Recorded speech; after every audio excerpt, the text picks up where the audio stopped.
Hey everybody, it's Jason Blaha here, and once again it is time for the Monday Q&A. Sorry these are going to be a little later than I've been getting up the last couple of weeks. I was up a little later than I intended to be last night, so I slept in a little later.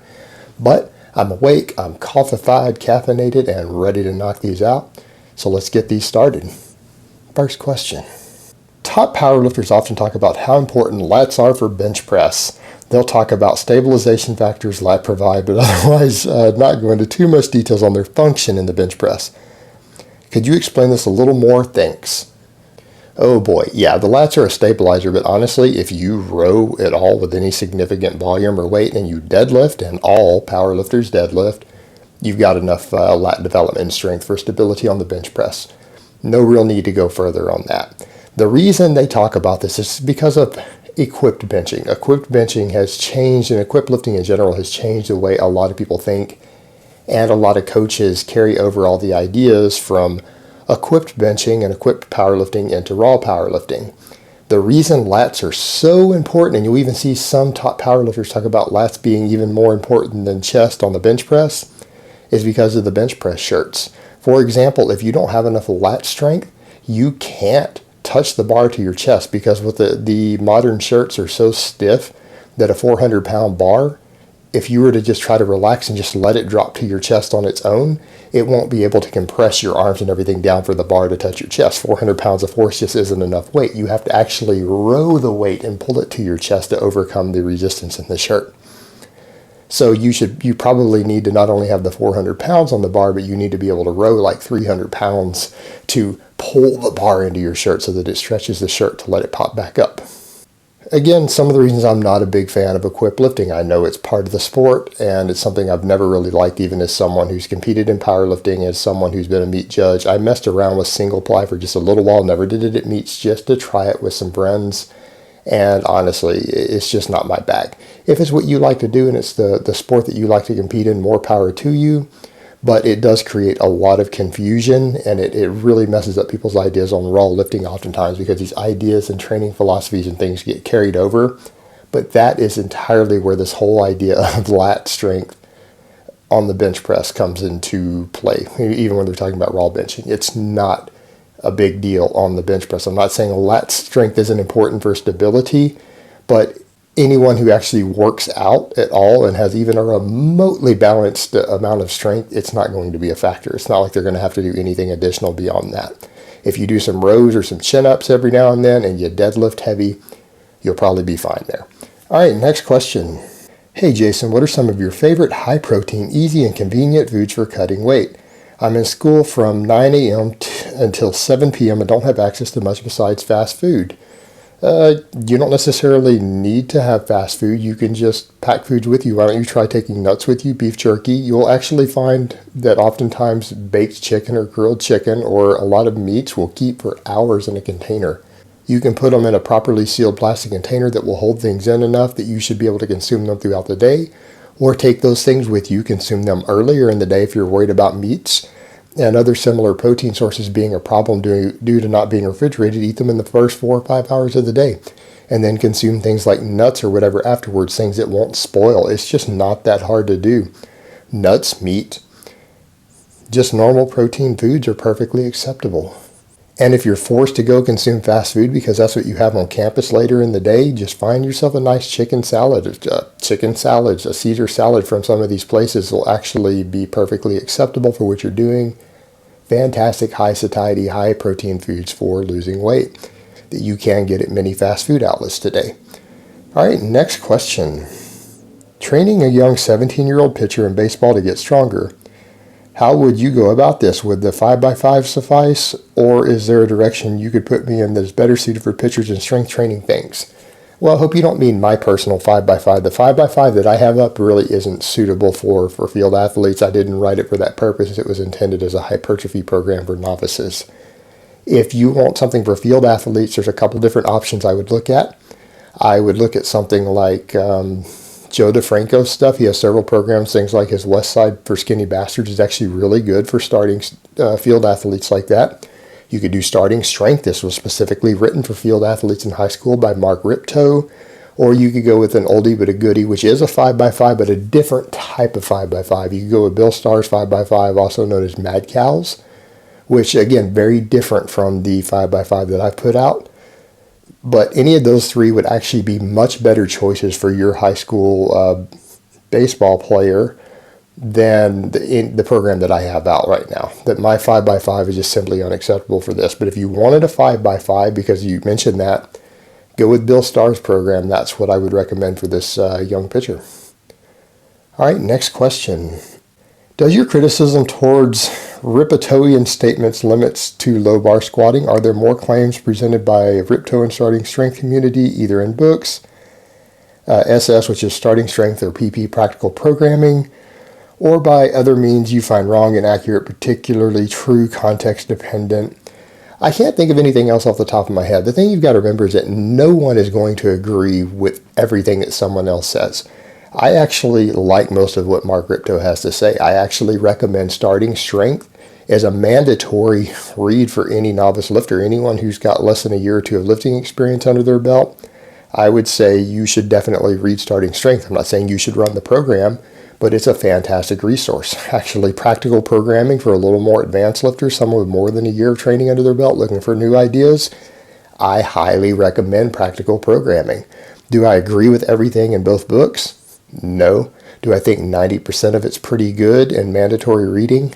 Yes. I do disagree with Mark on the low bar squat for field athletes. I don't think people outside of powerlifters really need to focus on the low bar squat at all. I would much rather see field athletes do the high bar squat. A long explanation as to why. I'm not the only person who feels that way. That is a subject of major debate and controversy, just like many of the other things that you will probably find little points here and there I might disagree with Mark Rippetoe on. You'll actually find those are going to be things that the majority of people out there who put out solid information are going to disagree on. You're going to find very credible experts on both sides of the fence on some of these topics. I think the other one someone brought up, but I haven't seen his statements, was about the Romanian deadlift. No, I don't think you should be touching your body and dragging it up your shins on a Romanian deadlift. Now, did Mark Rippetoe say that? I don't know. I haven't seen that statement. People were telling me he did, and therefore that I'm wrong, and I haven't seen it, so I don't know that he actually made those statements, but if he did, then okay, that's a second thing I disagree on. But I haven't seen his statements on there. Maybe he said something different than the way people portrayed it. But in general, I like the majority of what Rippetoe has to say. Probably 90% of what I've seen him say is pretty good stuff, maybe 10% little things that I don't necessarily agree with, but you know what? That's okay. That doesn't mean that his information isn't valid. It doesn't make my information invalid because we disagree on 5% or 10% of things, because you'll find we agree on 90% of stuff.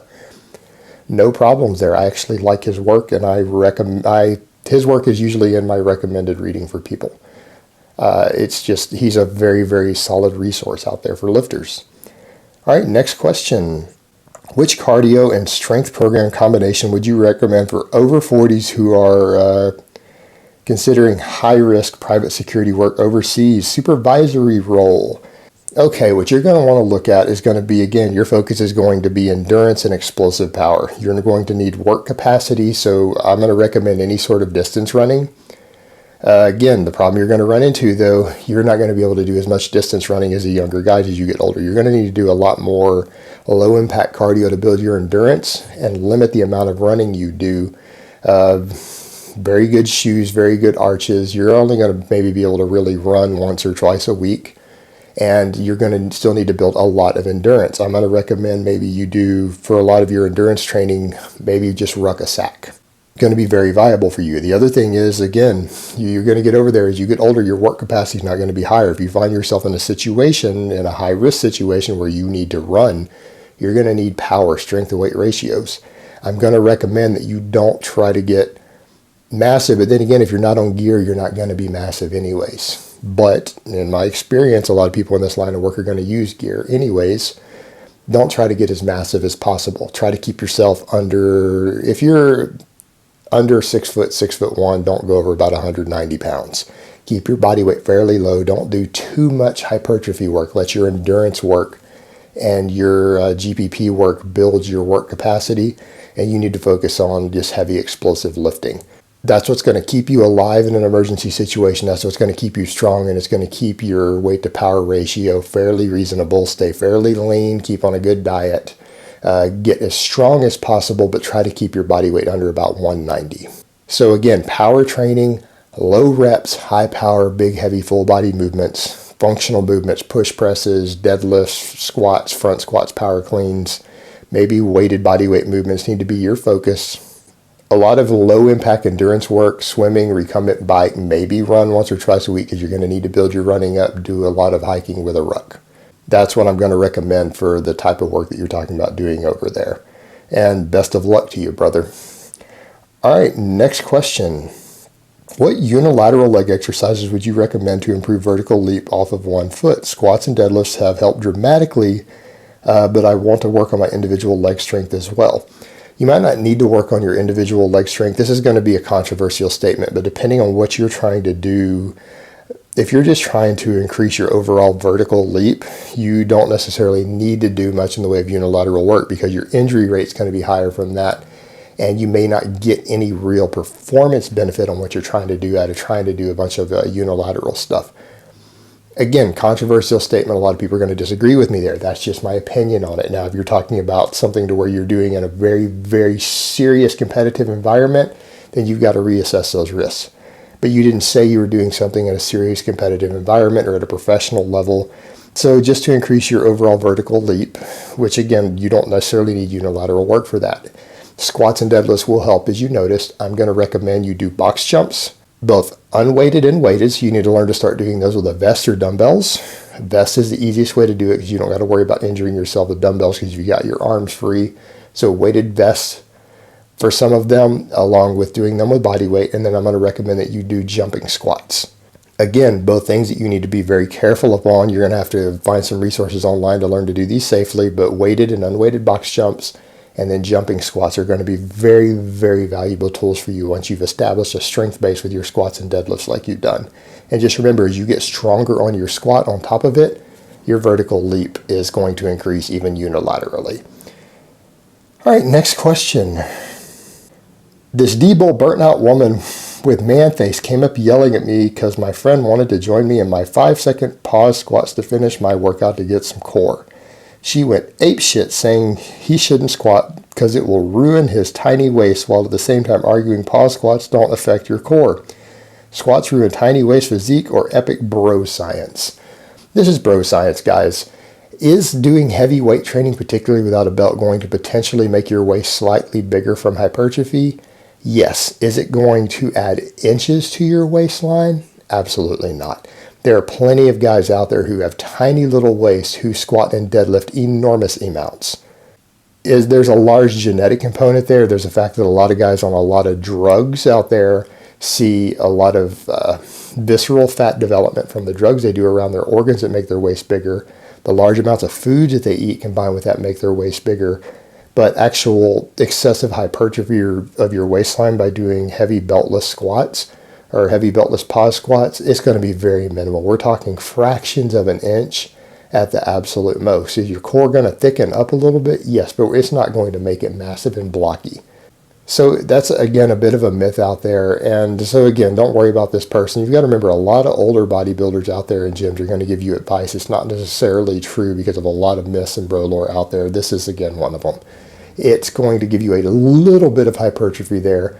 But using that same logic, you probably shouldn't train your core at all because your abs and core might get some development from it. Anything that you do to develop is going to make it slightly bigger, but it's not like it's going to add 2 or 3 inches to your waistline diameter for muscle mass.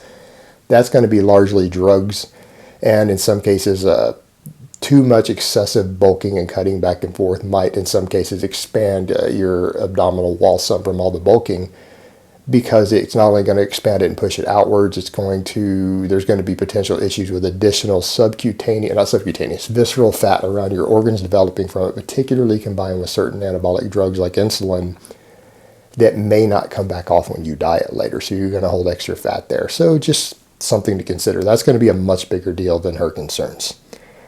All right, next question. If I eat a lot of junk food, is it still going to be detrimental to my long-term health, even if my body fat and BMI is at a healthy range? I'm bulking and I often struggle to get enough calories unless I eat tons of junk. Tricky question. In the short term, no. Usually even a junk food based diet that has tons of crap in it, if you're dieting and exercising and losing weight due to calorie deficit, all your blood markers are going to improve.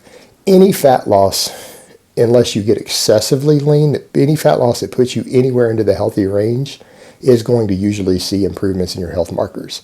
In the long term, eating a lot of junk food is going to hurt you, even if you're active, you're healthy. Again, too many trans fats, too much fried foods, too much processed sugar, too much of this fructose circulating in there combined with all the refined vegetable oils, trans fats. That's the stuff you're really concerned with in these junk foods. Chronic excessive intake of these things over time, even if you're active, healthy, and maintain a healthy BMI and body fat, can still negatively impact your health in the long term. In moderation, probably not so much, but you're saying if you're eating a lot of it, yeah, even in this circumstances, it's going to be harmful to you in the long term. Are you still going to be healthier than most people? Probably. Just because you've maintained a healthy BMI, a healthy body fat, and you've been active, if you've done weightlifting and cardio, you're going to lower all those health risks anyways. You are still going to be better off than the average person, but it doesn't mean there can't be some negative effects from consuming a lot of junk food over time, even in these conditions. So it's just a matter of balancing these things out. You're still going to be better than most people, though, statistically speaking. All right, next question. Hi, Jason. How do you feel about someone using a vegan diet as a tool for weight loss? I know you have used the ketogenic in the past for your own weight loss goals, but to me, eating meat seeds really counterproductive since it contains saturated fat and cholesterol. I've also removed any vegetable oils and refined sugars from my diet. Saturated fat and cholesterol don't stop you from losing body fat or when cutting. I will agree with you, though, overall, I'd like to see vegetable oils and sugars taken out of anyone's diet. It doesn't matter whether you're following a normal balanced diet, a ketogenic diet, a vegan diet, whatever you're following, those should be at the top of your list, not saturated fat and cholesterol. Vegetable oils and refined sugars are usually your worst things you can be consuming out there. But that aside, I've found ketogenic diets are much better than vegan diets for fat loss. I've had a lot more success with them, having tried both for extended periods of time. I found the vegan diet very difficult, and for a lot of people, yes, some vegan diets, depending upon the person and the composition of the diet, are going to have good satiety. That doesn't mean, though, that it's going to be ideal. It might get your calories lower, but you're going to lose muscle mass easier because of the lower protein. It is very difficult to consume enough protein on a vegan diet to maintain muscle mass effectively. Protein intake has been shown to be a massive factor in retaining muscle mass when trying to lose body fat. So while many people will have great success on the satiety side of the vegan diet, mainly due to the large amounts of fiber and unrefined vegetables and basic plant matter in the diet, it's going to fill most people up better. Not everybody. Some people are still going to have a lot of meat cravings and things. That was a problem for me. But the issue is going to be getting in enough protein can become more difficult for people. And also diet adherence is really, really difficult for most people on a vegan diet. A lot of people crave meat a lot more than most vegans are willing to admit. There's a reason that 85% of people who become vegans for extended periods of time eventually return back to eating meat. That is a statistic studies have shown out there. Something you need to be aware of it. Diet adherence in the long term is very, very difficult on a vegan diet. And that is coming from someone who was a vegan for like 6 months, 5-6 months. It was very difficult to maintain. So those are your real concerns there. Getting in enough protein and diet adherence can be problems. I mean, you can try it if you want. More power to you if you try it. If it works for you and you're healthy and you're fine with it, hey, great. I'm not going to knock it. Just be aware that it's not a fix-all and it has its own set of problems. All right, next question. Hi, Jason. Yesterday I injured my ankle and I have to wear a splint for a few weeks. I also have to take injections to prevent thrombosis. My question is, can I at least work out my upper body even if I take injections which thin the blood? Thanks for your answer. If you're in doubt on this, ask your doctor. Run it by your doctor and see what they say. If they tell you not to lift weights, which you didn't say anything about them telling you not to lift weights or exercise, then you're probably okay. But if they told you not to lift weights, then you don't need to be listening to me or anyone else. You need to listen to your medical doctor. Let's just be realistic here. If they didn't tell you not to lift weights and you're curious, go double check with them. And you probably, unless they told you not to, you should be fine to lift weights with your upper body. An ankle sprain, even a severe one, shouldn't prevent you from doing that. Most medications are going to put you on for that shouldn't prevent you from training your upper body. And you don't want to lose muscle mass or even the health benefits of training. So if you can train, then you should train. And again, if when in doubt, run it by your medical doctor. That's what you have a doctor for, who's treating you, to give you medical advice. So run it by them and find out. All right, next question. The benefits, if any, of holding off post-workout nutrition until an hour afterwards to allow a hormonic response of training to run its course. This is a bad idea. Not that it's going to make that much of a difference. The anabolic window has been very overhyped by the supplement, fitness, and bodybuilding industry, but to intentionally hold off consuming food after you train is potentially slightly counterproductive. I'm not saying you need to be in a big rush, but it could make a little tiny difference. But you're trying to do this to actually glean a benefit. There's no benefit to that. The argument some people make is that, oh, your body will produce more growth hormone longer if you don't get any carbs in immediately after you train. Well, guess what? All of the meta-analysis that we have out there, and there have been plenty at this point, have shown that post-workout testosterone and HGH levels do not correlate at all with the amount of muscle mass or adaptation you make to training. They don't correlate at all. So trying to focus on things like the hormonal response of like growth hormone, which is usually what this is about, the holding off the consuming carbs, shouldn't do anything. There's no data whatsoever that post-workout HGH actually affects your progress, your muscle gains, your recovery, anything. So doing this is not going to help you. And if anything, it might hurt you slightly for some people, depending on what your training frequency looks like, what your lifestyle looks like. It's not going to help you in any ways. And in some cases, for some people who train with very high volumes or train more than once a day, it is going to reduce your performance to hold off on consuming carbs after you train. Just not a good idea overall, particularly when there's no benefit and in some cases potential harm. Go ahead and just eat your food. It's silly. Don't worry about it. All right, next question and last question of the week, slightly more personal question. How do you feel about being classified as a steroid expert by the BroScience editorial team? Actually, I haven't seen that yet. I might have seen it. I'll have to go check it out. Obviously, everybody here, including myself who have followed you for quite some time, know that you aren't afraid to talk frankly about PED usage. But in terms of marketing and perception, I get the impression being known as the steroid expert isn't something you want as your niche, so to speak. Thoughts? You know, honestly, if this is the worst thing anybody's been saying about me this year, then I would be thrilled to death. There's so much negative, defamatory, and slander about me on the internet these days that I really wish that this was my biggest concern. But let's address it anyways. Am I probably a steroid expert by most standards? Yeah, I do know a lot about them. I have admitted I used to manufacture them. I admitted I used to help athletes pass their drug tests on them. It is something I'm pretty knowledgeable of. I know quite a bit about the biochemistry of these substances, what they do in the body, their melting points, their weight of all of them, their ester weight versus the drug weight and all these drugs, how much alcohol it takes to suspend them in a solution and different types of solutions. I do know a lot about these substances. However, is it something I really want to market? Not really. I don't necessarily want to be known as a steroid expert. It's not something I market myself on. It's something I occasionally make a video on, but it's certainly not my niche or what I want to market. So how do I feel about it? I don't know, guys. There's no such thing as bad publicity. The fact that they're saying my name, that they're acknowledging me as an expert in anything, or that I might have some interesting, it might not even be useful information, but if it's interesting information, then hey, I'll take the free advertising. It's like Henry Ford used to say, I don't care what they say as long as they say Ford. And like I said, if this was the most concerning or upsetting thing that anyone said about me on the internet this year, I would be thrilled to death. And like I said, it's free advertising, so I'll take it for what it is. But the truth is, no, I don't really want to be known as or market myself in any way as a steroid expert. Something I know a lot about, not something I really want to promote to any large degree. All right, guys, but that's really all I have to say on that today. I hope it's been informative, and I will talk to you guys next time.